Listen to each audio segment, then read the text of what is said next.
There's a few scenes in the movie that were very powerful and I think very symbolic.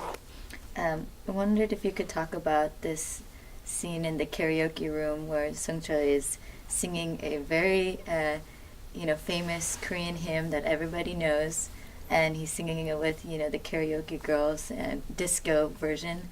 And if you can talk about sort of the meaning of that scene. Korea, the karaoke is or singing room is a very big part of a Korean culture. In a way, it's kind of refuge or escape to the Confucianist society or the mentality. So a lot of people, when they drink, they automatically go to karaoke bar and sing, and it's a big part of Korean culture, I would say. Like I said, it's kind of a refuge or escape from their daily life, and also the helpers, their karaoke helpers, although they're not, in a sense, genuinely prostitutes. But what I wanted to say is that in capitalist society, you can even buy women with money, and but when these women were teaching Jeon Sung-chul the churchy songs or hymns, they were all happy. They're having a really good time. And in a way, I wanted to religion is kind of very humanistic. In religion, there is no inequality. They're all kind of equal, and that is kind of the I guess what religion is all about, unlike what Sugyong was thinking. Sugyong says that there are people that who are full of debaucheries or who are on the way to commit all kinds of debaucheries, or the person who are not involved in debaucheries.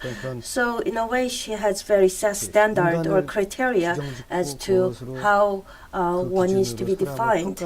But religion is not like that. That's what I wanted to show. Before the religion, everyone is equal, and that's what I wanted to portray. But what's ironical is that because of that instant, Sung-chul loses his job, and so I wanted to show, because of misinterpretation of religion, that is the reason and the result of his losing job. On that note, there's also the dog, who I was dreading because I knew it was going to be killed at the end.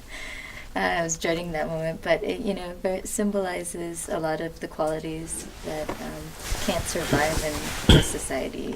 Sort of a very straightforward earnestness and honesty, or desire to live honestly. And there's also the scene, when towards the end, where Sung-chul gives almost like a confession in church, where he finally, says, yes, I'm North Korean defector. This is my sad story, and what happened to me in North Korea. And from that point on, he's more welcome into the church and by the girl.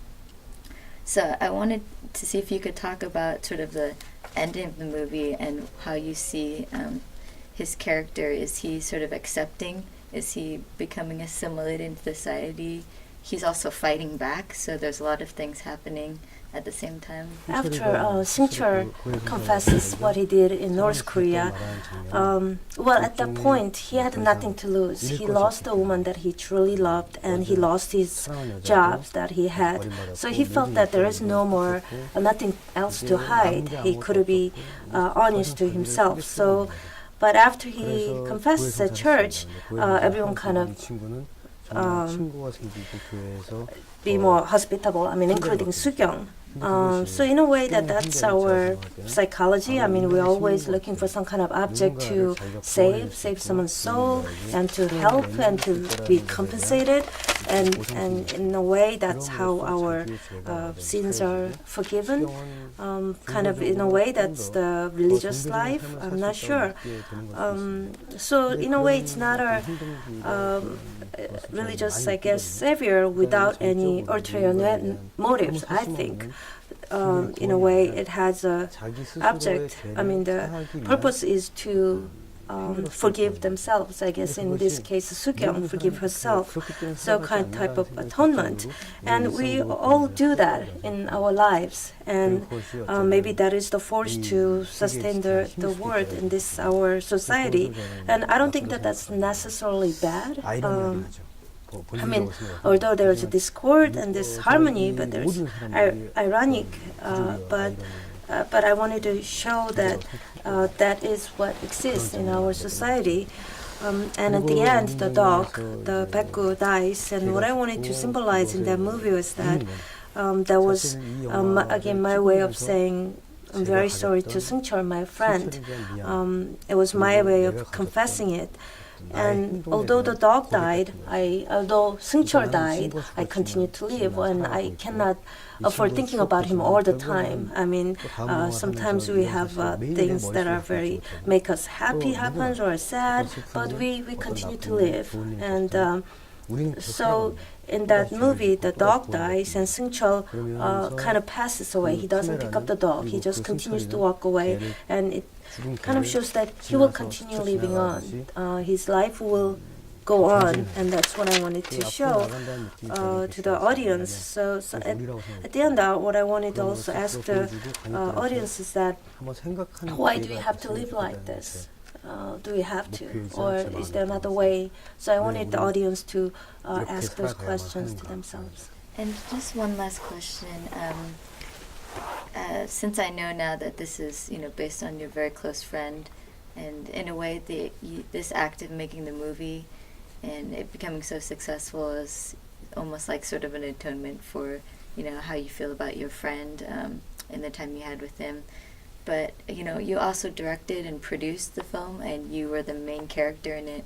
So do you feel like that was, how was that experience for you? Do you feel like you were able to release something that you needed to let other people know, show other people? After I made that film, whenever I receive any kind of awards in the international film festival circuits, I sometimes feel blue. I get a little bit depressed.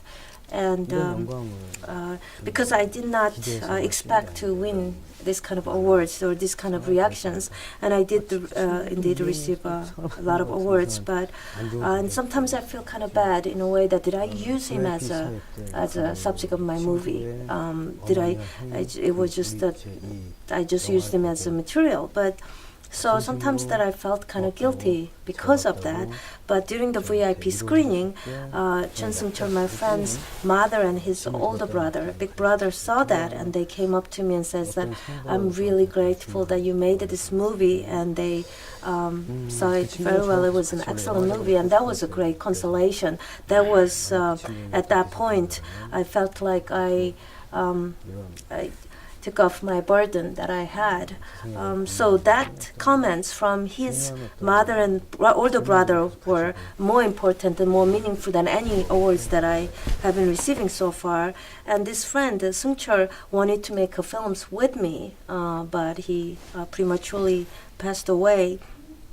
So I think my duty to pay back Seung-chul is to continue to make an important, meaningful film that poses very important questions to the audience. Well, it's an incredible film, and I really, truly hope that people are able to watch this film either at SF International Film Festival or elsewhere. And it's a film that definitely shows your voice as a filmmaker, and also your sincerity as a friend. So thank you, and I'm very excited to see, what films you have in the future as well. Thank you. 감사합니다.